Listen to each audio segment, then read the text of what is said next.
Ladies and gentlemen, boys and girls, children of all ages, wrestling fans, and sports entertainment fans, welcome to the No Shade Man Cave. I'm Ellie Jair, and man, I don't know who hung out and caught the WWE NXT Deadline out of Connecticut the other night, and man, the crowd was popping. We got to see a title change, a cage match, two different Iron Survivor matches, and I really feel like the whole like vibe of the entire show changed with everything that went on, and the start of the evening with the show kicking off in the studio. Matt Camp and crew going through talking about here's what I think we're going to see, and this is how I feel, and words. And man, oh man, I tell you, I was really looking forward to the Dragon Lee and Dirty Dom match because I love me some North American Championship titles. And I was also really looking forward to what we would see with the Roxanne Perez match and that Kiana James and both of their characters have sort of, I don't know the right word, morphed maybe. And a lot of the NXT superstars obviously aren't long for NXT. They're going to be there, for a minute, as the team over at Busted Open would say, for a cup of coffee and move on to the main roster, unless they're not, right? And you've got, um, some mainstays over there that have been doing a lot of really good stuff over there. And like Dijak, he's gone back and forth from the main roster.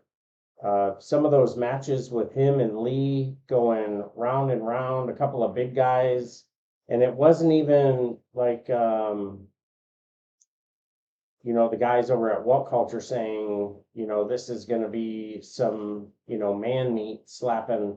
It's way more than that. You've got X Division 205 Live esque matches with dudes that are 6'7" and 300 plus pounds, and really, really excited to see what was going to happen with this. So the crowd comes in, you've got the commentary crew with Booker T and Joseph, and everybody it's like the crowd is on it like doggone it, you know what I mean? And it is really cool. And then out comes, well, we'll get to who comes out, right? So we have our start of the show. We're on Peacock. About 35 minutes in, we get a match that is going to be the kickoff, and it is Axiom against Nathan Frazier. So Axiom, he's been around for a minute. He's done a couple of the different tournaments that WWE has hosted. And then you had Nathan Frazier, who is trained by, who was that guy? He carries a couple titles and laughs like, yeah, trained by Seth freaking Rollins. So you've got Nathan Frazier and Axiom who have this gentleman's agreement, right? And I tell you, it was a really good match, and you can see slowly what is occurring with the character of Nathan Frazier, which I totally don't disagree with. I think, you need character changes. It's a lot more than, whether you come to the ring with a pair of sunglasses or not. And, Axiom and Nathan Frazier for the kickoff show, really, really fun match. Axiom can fly everywhere. He can be everywhere but nowhere. Nathan Frazier, like, for his body type and size, it doesn't make any sense why he's that strong. And man, they got it in, and Axiom comes out the victor, and a really, really good match. So great way, great energy, great way to start the show. So I was super excited to see what was going to be happening for the pay-per-view. So we go and commentary's talking, and everybody's really into what we just saw. And then we go through a couple of video montages, and we talk about what's been going on with Whoop That Trick and Trick Mellow Gang, Carmelo Hayes and Lexus King. And we see a couple of videos, or a couple clips on who's doing what to who. And I am not 100% sure what's going on. So I honestly thought, going into this match, I honestly thought that we were going to see Carmelo do the job for Lexus, and then Carmelo would move on to the main roster. Well, that is not what we saw, and I'm not mad at it. I just think I was really surprised, because I honestly thought, that's what we were going to see. I thought Braun Breaker was going to do more of a job and would disappear. Braun Breaker, dude, this cat can fly, uncanny strength. It is not normal. And kudos to the Steiner genes and what they're doing. But goddamn. So, kudos to Axiom, and he comes out the victor. And then, you got to pick up on the little nuances of things that occur in professional wrestling, because if you don't, you're going to miss a lot of other things where it's sort of, I don't want to say sort of, but it's absolutely all connected. So something happened tonight that will pay off in, say, a month or two. And if you're an AEW fan, you're going to see and hear stuff, on Wednesday that will pay off like a year from now. So you really got to pick up on a lot of things. And one of the things that I picked up on, and I think everybody else did too, was CM Punk comes out in a Bret Hart sweatshirt. And who else is in the ring other than the HBK, the Heartbreak Kid? And Bret Hart and HBK have not been known to be the best of friends. Well, they're professional and they can coexist, obviously, because it's all about money at this point in their lives. But so we get an in-ring segment, and we talk about healing. So CM Punk is like, no, this whole thing is about healing. HBK talks about, oh, great sweatshirt. Yeah, it is. And dude, I was cracking up. And my boy Jay Tilly, who is a massive HBK and or more so Bret the Hitman Hart fan, man, I could only imagine what he was thinking when he was looking and watching the show. So man, just a nice little twist and turn, and I think there's something to that. Now, I don't think CM Punk is going to be choosing NXT, and there's nothing against NXT. It's just that's not where he is in this trajectory of his career. He's got a couple more years, and I'm sure he's going to be making some superstars on the main roster, but that's not his jam. But so they have this good bit, and they go off, fade into the sunset, and now we get Rey Mysterio coming out. And I don't know if anyone else picked up on how he was walking on the crutches. Seemed a little sketch, right? And they looked a little low, and he was walking without the crutches. But we've seen clips of him in the hospital and with the leg wrapped and all this other stuff. So maybe he's hurt, maybe he isn't. That's not for me to decide. But nonetheless, we see Rey Mysterio come out, and then Dragon Lee comes out. Dragon Lee, greatly looking luchador, and his gear looked right. And out comes the North American champion, and it's Dirty Dom, Dominic Mysterio. Comes out. What was strange, or maybe it wasn't, he was out there alone. He didn't have the rest of Judgment Day, did not come out, and it was just him against Dragon Lee. So instantly, boom, I'm like, oh, he's got an out. He can blame it on his dad. He can blame it on mommy not being there, blah, blah, blah, whatever, however he wants to, make his comments and stuff. So next thing you know, boom, and new North American champion, Dragon Lee, man. And kudos to Dragon Lee and, him holding up that title. And he was holding it high too, boy. He was holding it high. He was proud, and he should be. This is his first WWE gold, and I hope he hangs on to it for a while. And he's been going back and forth from the main roster and NXT. So hopefully this will mean, he'll be a mainstay over on NXT, which I think will help viewership and help bolster the crowd over there. So great match, awesome feel, and it had a big fight feel to it too. So that was super exciting. And to see that go the way it did, I thought, okay,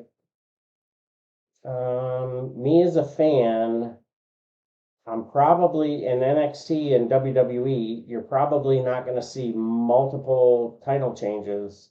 So it's whatever, And as much as I wanted to see Corbin win the NXT championship, I was like, okay, well, let's keep an open mind. It's NXT. They might be able to surprise you or whatever. So we roll into the women's Iron Survivor match, and hey, fam, ladies and gentlemen, boys and girls, children of all ages, I tell you what, this was a great mix of experience, talent, and style. And this woman, Lash Legend, is the future of professional wrestling. This woman got up and got after it. And I tell you, she impressed the Nikes out of me. All of the women got up and got after it, and all of them should be completely just to the moon with, what they got done. And truth be told, I thought going into this was Tiffany's match to lose or win, however you want to look at it, right? So instantly I'm thinking, okay, well, this is just being able to get Tiffany to the title match into New Year's Evil. Well, boy, was I wrong. The match went back and forth and back. We had Jordan in and out of the penalty box. Fallon Henley, who looked like a dime, like a 10, great matches, or great skill set. She wouldn't fall to the submission, and she was getting after it. And I thought, oh shit, what? For a minute, I thought, okay, this is Tiffany's match to win. And seeing Lash Legend, I was like, okay, well, damn, she's got the look, she's got the it, but then I started thinking, okay, wait a minute. Jade Cargill has a very similar look, a little more shredded, but a very similar look. Are they going to want to saturate the WWE with this look? Then I'm going through, I'm like, oh, damn, well, wait a minute, because you've got over on Monday Night Raw, there's some superstars with a very, very similar look. So I don't necessarily think that it's a look, it's a feel, and who is and isn't selling merch. Well, I tell you what, I went online and I went to go grab some Lash Legend gear during the match because I am totally impressed with this woman. And, not a huge fan of Noam Dar and, that whole crew. But, bro, this whole match was freaking amazing. Back and forth, forth and back.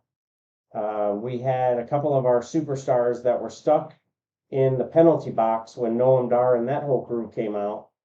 And it was Tiffany Stratton and Fallon Henley who were locked in the cage. And next thing you know, you see Tiffany Stratton, my girl, coming off the top of the penalty box. And unfortunately, it didn't lead to her getting the victory that I thought, which is totally fine because I like being surprised. And we got to see Blair Davenport come out the victor, which, is totally fine because it's a different story, it's a different storyline. Now we can do something different with Tiffany. Do we move Tiffany to the main roster? I don't think Lash Legend is ready to move to the main roster. So, it's I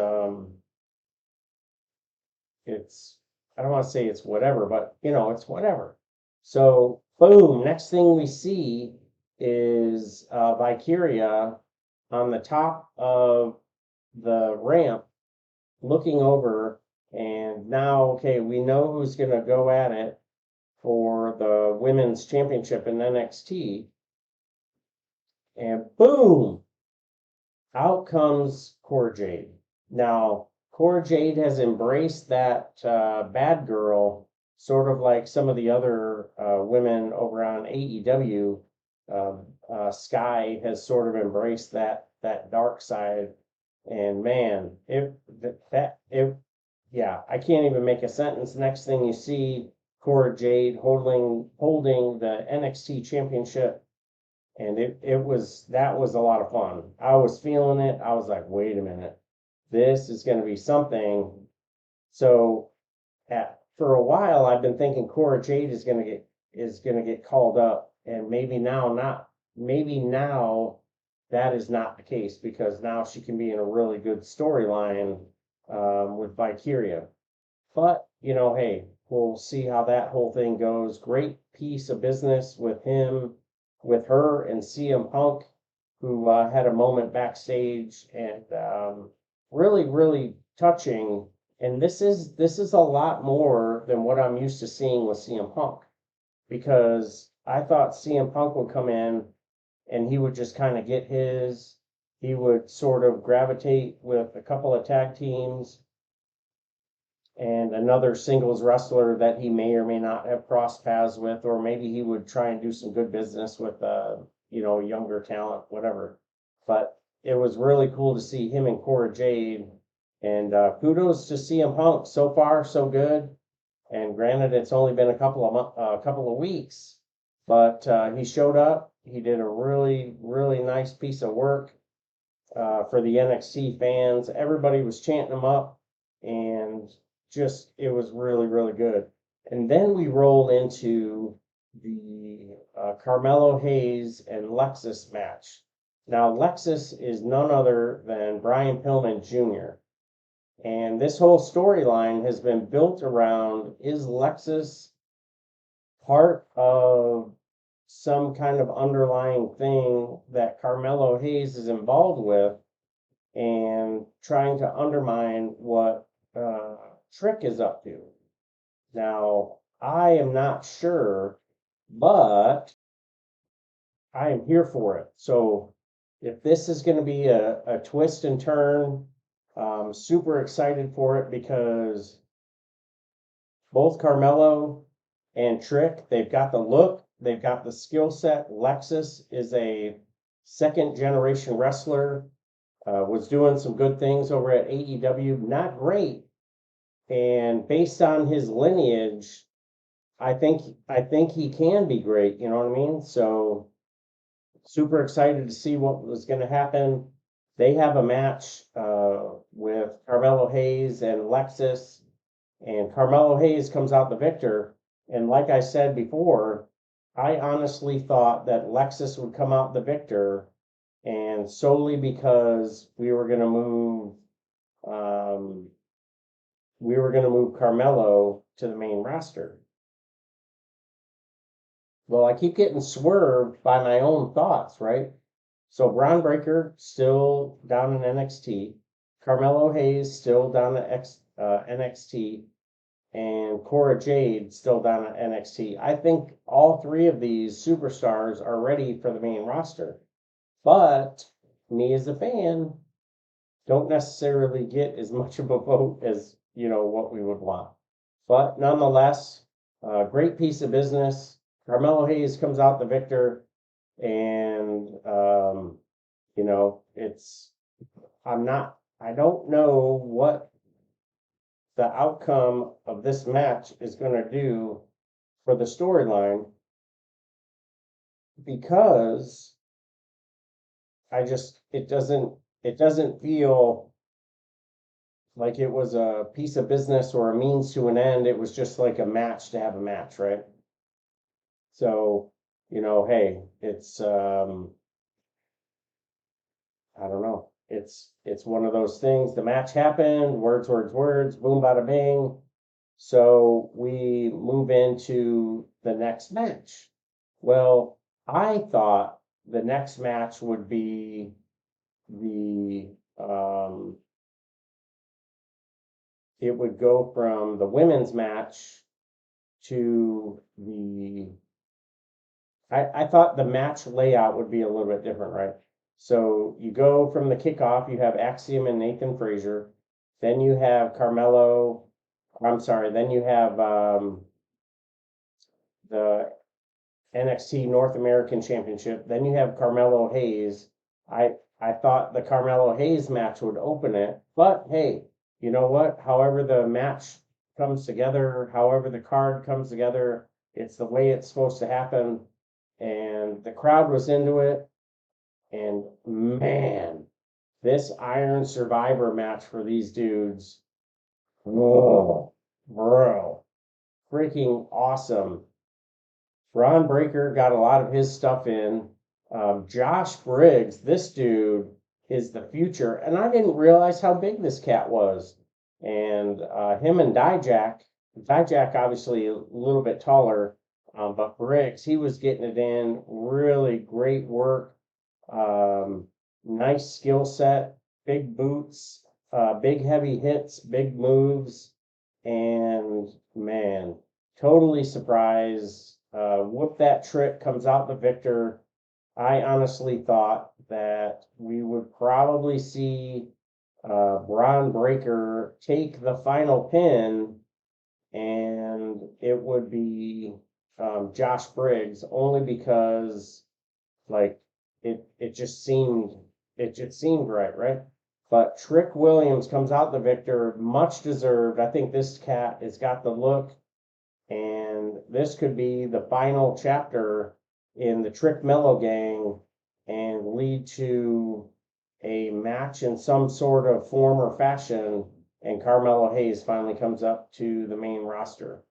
Now, we're coming to the end of the year. We're closing out the year. We've had some fantastic matches in NXT, AEW, WWE, NWA has had some great matches. MLW, great cards, have had some really crazy title changes. New Japan, they're definitely a few of the matches that they've had since Wrestle Kingdom is in everybody's top five, maybe absolutely top 10 from New Japan.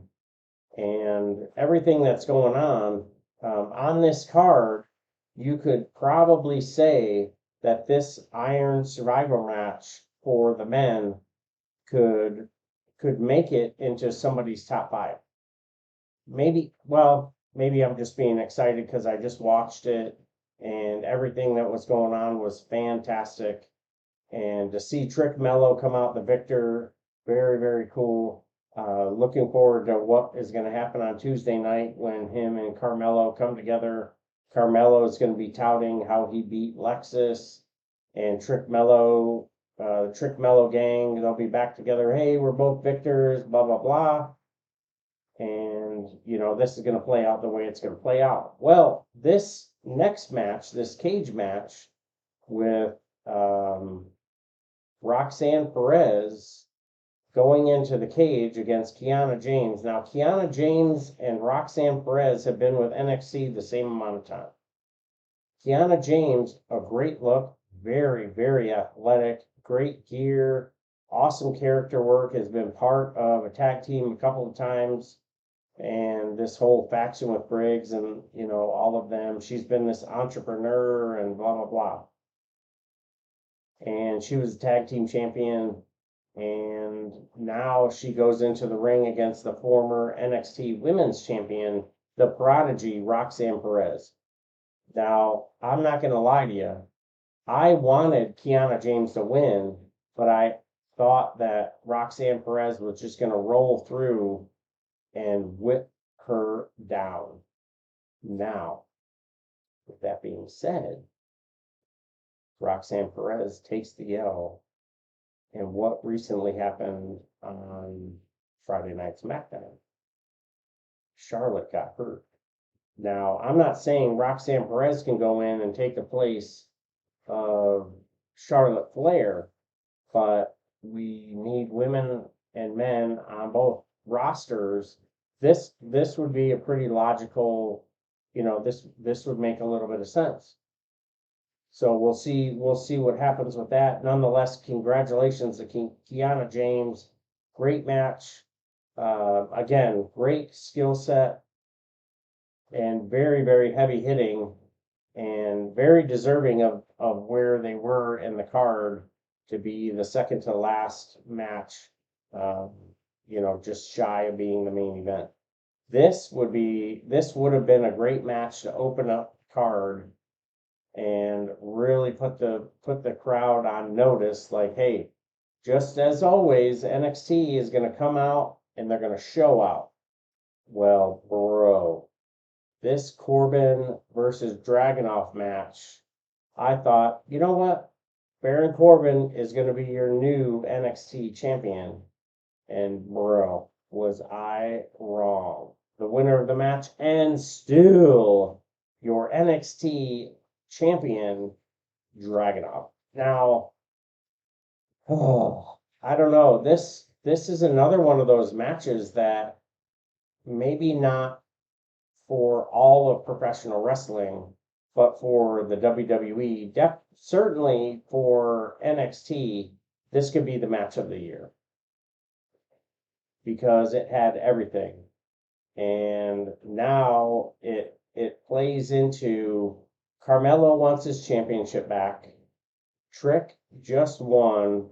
At the end of the match, you get Dragunov and Trick staring each other down. Carmelo Hayes is over here, over in the cut, like, oh, wait, hey, what about me?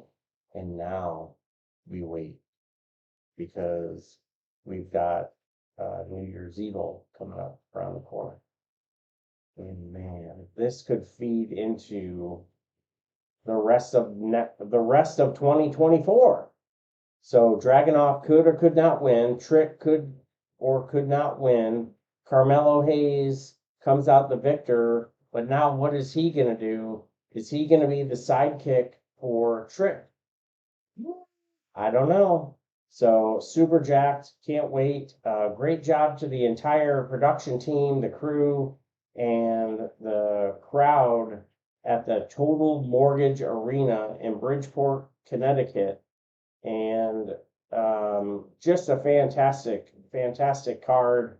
I give it 3.5 beards for everything we saw, everything we didn't see, and everything we wanted. Because I tell you, great time. So hopefully everybody enjoyed it. If you get a chance, check it out. And hopefully you enjoyed my rundown of it, just like we do all the time here at the No Shave Man Cave. We like to run down cards and talk about what we think is going to happen. 2024 is right around the corner, and hopefully you're part of our entire trip and journey throughout the rest of the year. We're getting ready to head to WrestleMania. We're going to be doing some other shows, trying to go international. So we'll see what happens with that. So again, kudos to WWE NXT. Congratulations to the new North American champion and Dragon Lee, and still your NXT champion, Iliad came out the victor over Baron Corbin, so kudos to him. Totally swerved me. I thought for sure, unfortunately, he was going to drop the title, but that's not what happened. So until next time, hope you enjoyed the rundown. And when you get a chance, come check us out here at the No Shave Man Cave, wherever you get your podcasts. We're there, and right here on YouTube, just like we do every Saturday. Come check us out from 7 to 8 live at the Fantasy Sports Court, along with our multiple drops that we do throughout the week here on YouTube as well. So thanks for checking us out. Thanks for checking me out. And on behalf of Jay Tilley and everybody else moving the needle here at the No Shave Man Cave, thanks for checking us out. Stay safe. Look out for yourselves. Look out for each other. We'll see you.